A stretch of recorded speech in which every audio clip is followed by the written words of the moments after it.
He's going to talk a little bit about the design manual updates. Brian grew up just east of Bismarck in the unincorporated village of Driscoll, North Dakota. He received a degree in civil engineering from UND in 1979. And back when he started with us, we were still the North Dakota Highway Department. He worked in the traffic section and the paving section of the design division from then until about 2000. And he worked for a consultant for a few years in Minneapolis, and then again rejoined the DOT in the design division in 2003, and he's worked with us ever since. Mr. Rosin, go ahead. Thanks, Aaron. I'm going to be presenting a short overview of the design manual updates that are currently going on. It's not going to be in-depth. Going to try not to bore you. So it'll just be a real high view of it. You may have seen this sign or the picture itself. Hopefully you see the sign every construction project, but you may have seen the picture itself, and there's some people that look at things a little bit differently. The view here probably is shared by quite a few drivers driving through some of our construction zones. But generally we do a good job of construction siting. Ranka Samardzik and I have been tasked with updating the design division portions of the design manual. Portions of individual sections have been updated as the need arises over time, but usually not entire chapters. So with that, chapter 1 deals with project development and general design guidelines. In chapter 1, section 6 on design guidelines, investment strategies, and design exceptions is being reviewed by another group. The intent is to provide more flexibility to the users than what the current version provides. The rest of chapter 1 we've already reviewed, and currently are in the process of making updates from those comments and discussions. Chapter 2 addresses environmental impacts and obtaining environmental clearances. ETS division does updates to chapter 2 as needed. That's more their area of expertise than mine, that's for sure. I haven't ever asked ETS for an official interpretation as to why Stonehenge exists, but the picture on the left might be a possibility.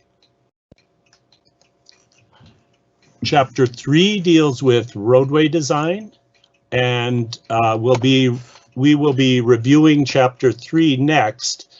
This slide's not in the US and in all probability doesn't meet our criteria for traffic control.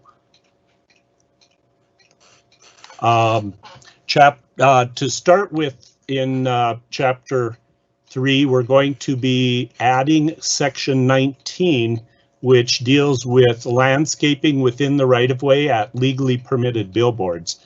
It's intended to prevent plantings and landscaping in the vicinity of the legally permitted and erected billboards from obstructing the view of the billboards from the roadway. Chapter 4 deals with structural design. So Bridge Division is responsible for updates to Chapter 4 as they're needed. Chapter 5 deals with hydraulic studies and drainage design. So the hydraulic section of Bridge Division updates this chapter as needed. Chapter 6 deals with the CAD Manual, and John Collado updates that as required. I believe the picture you see here is basically a lane closure. I'm not sure that I'm pretty sure it doesn't meet MUTCD. It's not a North Dakota DOT project. In fact, it's not even in the US.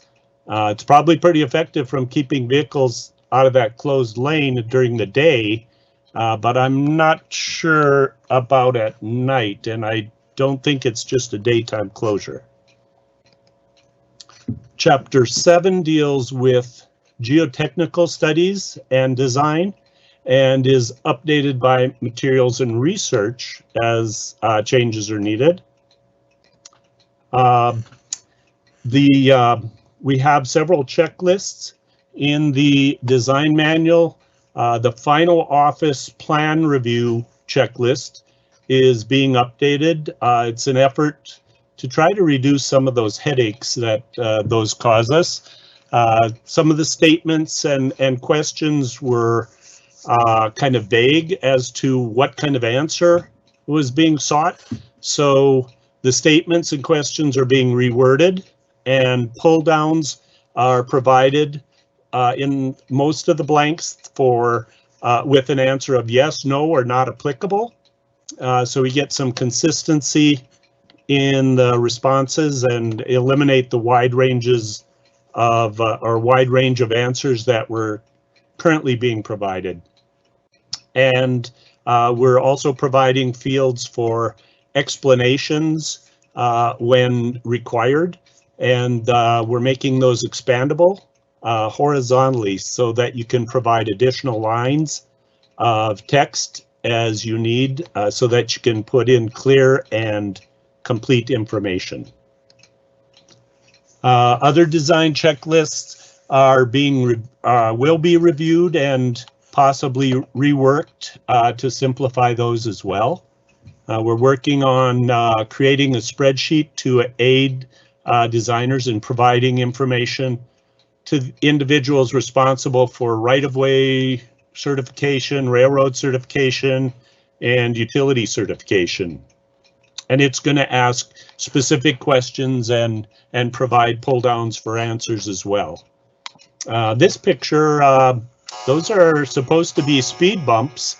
They're metal. They're originally yellow in color, but after they get driven over a while, they get real metal, shiny metal colored.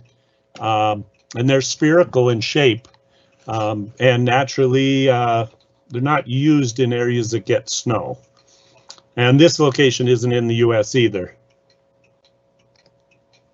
Any questions? If you don't have any now and you think of some later, you can simply contact Ronka Samardzik or myself. Our emails are up in the upper right-hand corner of this slide.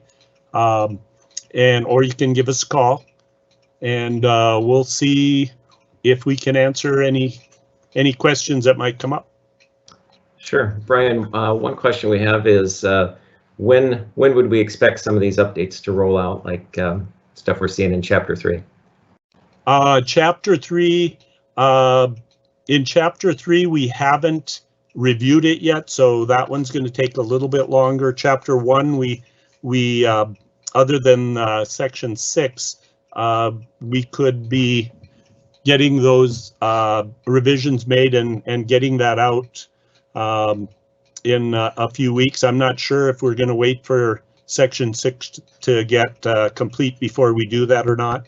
But Chapter 3, I'm envisioning it's probably going to be, I would say it'd probably be a couple months before all of that gets out. We may just add Chapter 19 before we do that if we feel it needs to be out there before we get around to having everything revised.